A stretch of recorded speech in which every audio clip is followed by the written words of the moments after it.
Well, hello everybody and welcome to Lunch Break Live. Real talk about obesity, food addiction, recovery, and what's really eating you.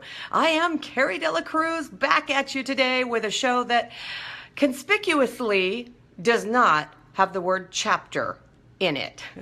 Neither does it have the words my or story, although I may use the words my and story somewhere along the lines here. Anyway, coming to you live and hoping you're here. I see you, Mama. Great. That kind of answers my question because we were having spotty reception here and I wanted to make sure that I was actually live and not just talking to myself in my office, which apparently I was doing at some point on yesterday's show, even though it told me I was live.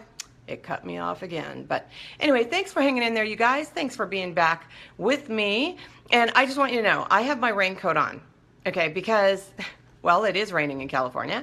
And also, it occurred to me that I can't be wearing like shades of red every single day on the show and have it be so blatant, you know. So I had to like cover the red with the raincoat. So just a little styling comment. Also, Kalani, if you're watching this, I really need to come in for a bang trim. Look what's happening here. It's out of control. All right. On another note, I thought I would start the program.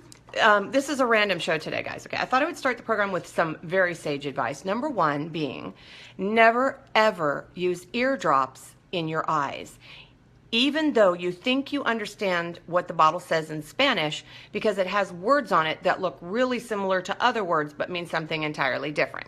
It will burn like nobody's business. Not that I did that yesterday after the show. So that's number one. I'm gonna heartily warn against that. Number two, here's my suggestion, okay? And you know, this may not make sense to you, but boy, did it make sense to me. Never, ever volunteer to have a sleep study done at a studio where they do boudoir photography, because they will make you wait, and chances are they're going to give you a drug that made you feel like you slept even though you really didn't, and then they're going to send you home with a plate of fried food that you say you don't want, and that fried food will include fried lobster, fried chicken, and fried fish. Now, the weird thing is you will get the plate back to your office, and all of the items on the plate will be moving. The lobster will chase you around the office. The chicken will run around like a chicken without its head cut off, and the fish will inexplicably move even though you've eaten the meat and left the skin. Yes, that was my dream last night. What the heck? What the heck? I mean, it was so vivid, and there has to be meaning in there somewhere, being chased by fried food, and you have to accept it. I don't know. Thus explains the fact that I am not always the most balanced person. All right, so with that very sage advice out of the way, I wanted to address a couple things that came up yesterday, one in the show and then one offline. Someone asked me to what I thought about this and if I could make suggestions about it. Okay, number one, dry drunk. I used the phrase dry drunk yesterday. Now, I'm not a certified addictionologist. Okay, I'm not an expert in this field, and there are thousands of articles written on the subject. I shared one on my wall today, and so I'm not going to try and rewrite what's already been written quite effectively a million times, but I will share kind of this distillation with you because I think it's pretty good. Dry drunk is not like a medical term, okay? It's not. It is a state that refers to what I'm going to explain here, and it is used in recovery circles, and it typically revolved around alcoholics in the beginning. That's why the expression dry drunk is there, but it expanded to include all forms of addiction. All right, so the concept of, you know, what defines someone as a dry drunk is returning to or never leaving familiar, old, addictive thinking and behaving without using. So that would be using the substance, using the food, or performing the addictive behavior. Do you see what I'm saying? So it is returning to or never leaving those addictive behaviors. So even though you're not actively participating in your addiction, like maybe you're not drinking, maybe you're not overeating, but you are still doing all the things that you used to do, and those were the things that motivated you to want to use in the first place, okay? One of the things I read on some of the pages I checked into today. It was really cool, and it talked about the fact that, and this is so true, and you guys hear this all the time, choosing recovery, if you're an addict, is like grieving. It's a grieving process because, and which means it's going to have all the same steps, okay? Denial, anger, bargaining, depression, and acceptance, all right? Some people who quit using stop the grieving process at anger and never move to acceptance. They stop at anger, all right? And how does this look? Well, think about it. Your old friend abandoned you, right? And all of a sudden, the whole world turned against you. Nobody understands you. And here's the key. You can't participate like you always did at parties, family gatherings, get-togethers. You're lonely, you're sad, you're angry, and it's not fair. All right? Some of those feelings might sound a little familiar, some of those thoughts. Now, I have always said that obesity is not about the food. I've always said that. It is, and it's not just a physical disease. It's just not, all right? So treating just that part of it is to miss the point of the totality of the disease of obesity, and I think also addiction, all right? Because it is a disease, addiction, obesity, whatever you want to say, of the whole person, which includes the brain, the heart, the body, and the soul, all right? Physical, emotional, mental, and spiritual disease, okay? So I want you to think about this. When you take away the thing that you used to deal with all of the things that ate away at you, do those things just all of a sudden stop eating you up? So all of the reasons that you ate, do those things just stop happening?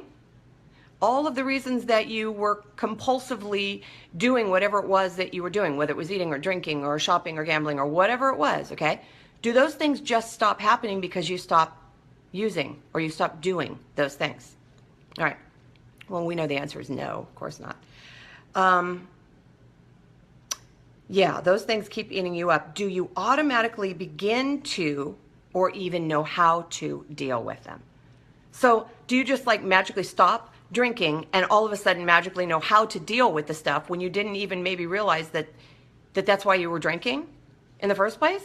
That you know, that there were variables in life that were feeding you, eating you up, and you were feeding them with alcohol or food or whatever it was? Does it just magically, when you stop feeding it, all of a sudden you're like, oh, good, I'm fixed? No, sorry, I didn't mean to answer the question so quickly for you, but here's the thing about my recovery journey, and this is mine, that was my story that I shared for like 5 chapters, and it might be different for everyone, and probably is, okay? I addressed the stuff that was eating me up, but until I chose sober abstinence, I was still feeding it, even though it wasn't eating me up. So so much of the stuff that I had addressed and worked on and, owning my crap, right? Making amends. I worked hard to address the unhealthy emotional and mental stuff. But here's the thing, the compulsive, familiar, habitual behavior was still there. So I was still feeding something that wasn't eating me up anymore. So that was a little bit different. Some people stop feeding stuff, but it keeps eating them up. Well, in my case, I was feeding something that wasn't eating me up because it was habitual. It was behavioral. So while I was working my recovery and using the tools, I was still participating in an addiction as a user for something that I didn't even need to do anymore, and I wasn't even aware of it until it began to cause me problems. Because you see, it didn't fit anymore. Like I said yesterday, why am I doing this? Why am I doing this? Why am I doing this? All right. Let's see here. Yeah, the last piece, I guess you could say, of kind of putting it all together for me, so like for my full abstinent sober recovery, was I had to stop doing what I didn't need to do anymore. So that's how that worked for me. So that's why I was saying, okay, you can be in recovery, but maybe not sober recovery, or you could be sober but not be abstinent. There's like all these weird things going on. All right, so some people do approach it from the other direction, and they just stop doing it, okay? Even though they still need in quotes, right? They still feel the compulsion. They still want to do it, right? But they're not doing it anymore. What do you do with all those feelings, guys?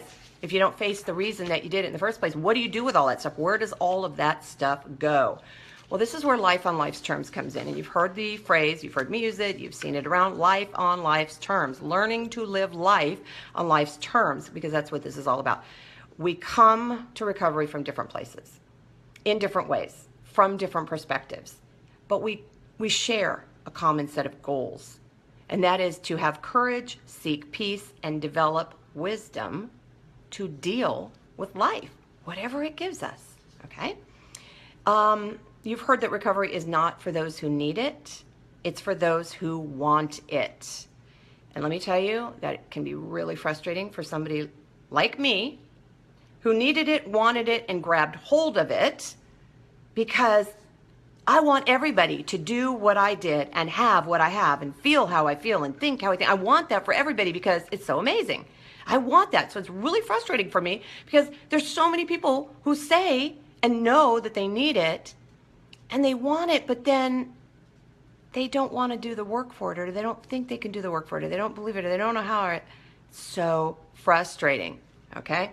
Let's see. I want everyone to know, this is what I wrote, I want everyone to know, to have what I have, to know what I know, to feel what I feel, but I can't make it happen.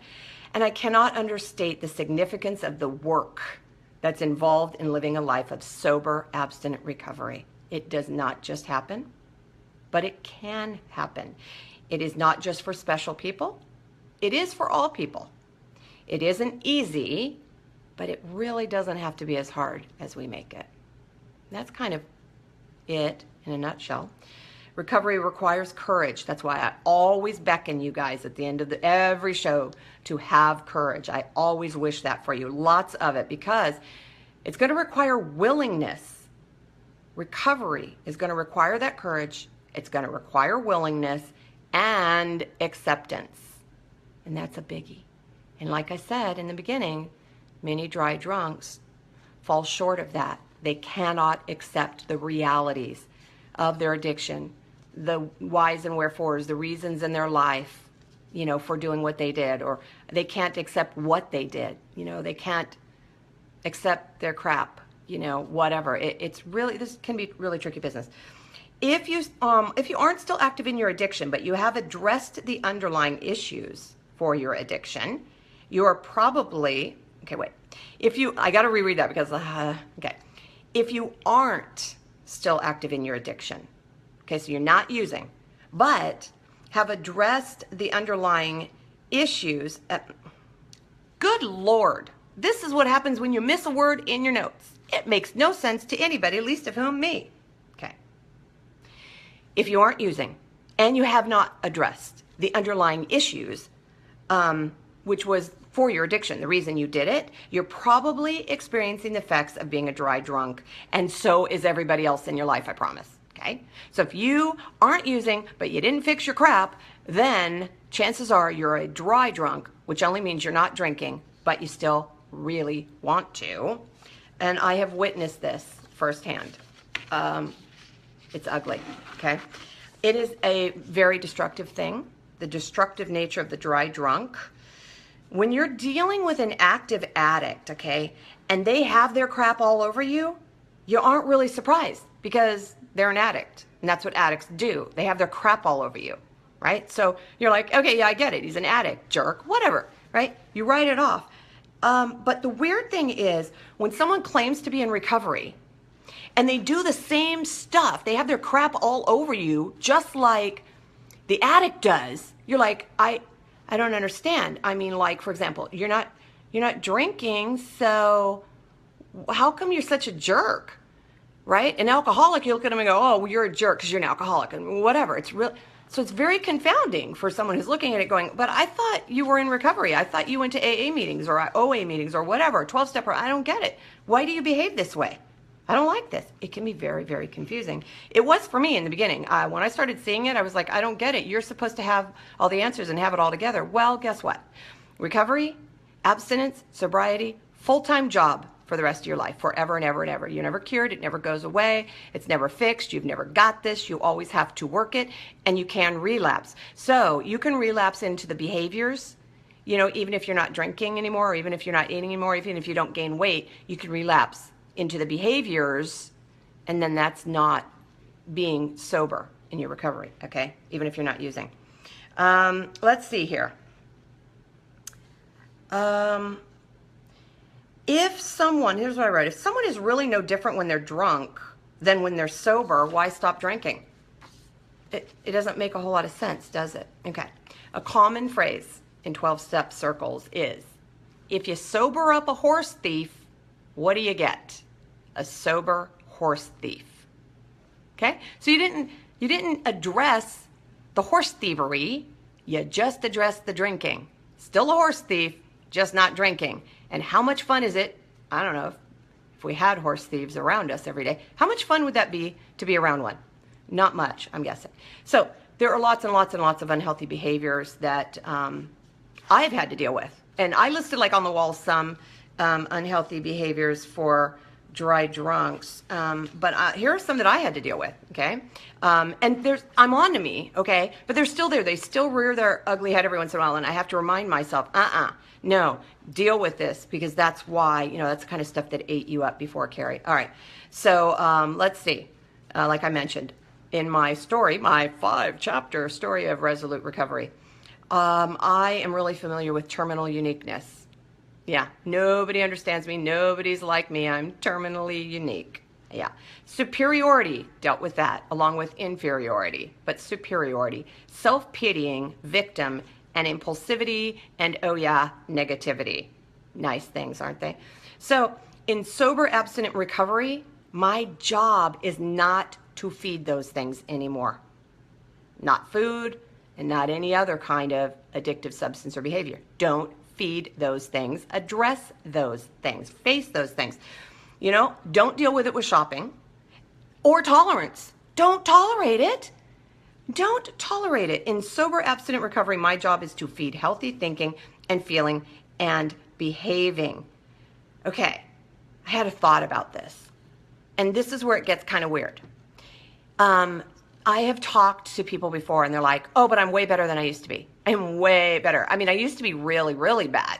Okay, so in other words, I used to be really, really sick. I'm not as sick as I used to be. Well, does that mean you're well? No, it doesn't mean that at all. Just because you're better than you used to be, does that mean you're better? No, and I believe, and this is my very strong opinion, that is an error in thinking. That just because you're better than you used to be, you're fine, or you're good enough, or you're better. So there. No, if you still have a problem, if you're still sick, your job is to get well, not to get less sick. I don't know if that makes sense, but it really does to me. All right, ever been around a dry drunk in the weight loss surgery community? For those of you who had weight loss surgery, been around it, considering, ever been around a dry drunk? I have. Oh, I have. It is not pretty. And guess what? Doesn't end well. Typically ends in relapse, which is another way of saying regain. All right? Because why? These people who have weight loss surgery, I myself being one of them, didn't address the reasons they ate. They just addressed the food and took it away. And man, are they pissed. All right, so there's the dry drunk thing. Like I said, there are thousands and thousands of articles out there and talking about all the tons of facets to it and everything. And not all of them are going to fit exactly, and not all of them are going to speak to you, but there's just really, really good stuff. And I'm going to tell you, the stuff that does fit can be really, really tight. So you might want to work on that. All right. So a really good way to address all the stuff that affects the dry drunk, which is the unhealthy person who may not be using anymore but is still unhealthy, is with a therapist, which brings me to my next part. Someone asked me, well, how do you choose a good therapist? I don't know. How do I know who to pick, or what are some good questions to ask? And so, again, not an expert, not a doctor. I think we're really clear about that. Not an authority on the subject, but I'm someone who has seen several therapists, been through therapy. So I can't tell you what to do, but I can tell you kind of what I did, what I looked for. And the first thing I did was I asked if they were a certified addiction specialist. I asked that. I thought that was important. Now, even if they aren't, it's okay. I'm just saying that's one of those things that's a nice to have, because obviously if you're wrestling with addiction, it's really nice to deal with someone else who either is a sober, abstinent, recovering addict or someone who is trained and specialized in addiction therapy. It's really good because they understand, they speak the language, okay? So I would say look for somebody like that if you're dealing with addiction. It can be helpful to work with them because, you know, we want to be understood, right? I also looked for someone who specialized in or was familiar with eating disorders because clearly what I was doing was eating in a very disordered fashion. And the funny thing is, like the therapist I went online, you know, to read their specialties and whatever. And it's like, eating disorders. And I'm like, yay. And then we'd start working and I'm like, so when are we going to talk about the eating disorders thing? And they're like, what eating disorders thing? I'm like, the thing that it says that you do? Oh, I don't do that. I don't know why that's on there. It's really, really funny. I'm like, well, I'll be darned. So yeah. But I soon found out really that it didn't matter because the disordered eating or whatever was motivated by all this other stuff that I was working on. In other words, I was just trying to feed the stuff that was eating me up, right? Let's see. So addressing all of that stuff helped me deal with the eating stuff. That's how that works. All right, so the next thing was interviewing the therapist first, okay? Yes, you can interview a therapist, and I think it's a really good idea, and any therapist worth their salt will want to interview with you too, because you want to have a very good, trusting, comfortable relationship with your therapist before, because you're going to be working hard together, all right? So the relationship between patient and therapist, very personal.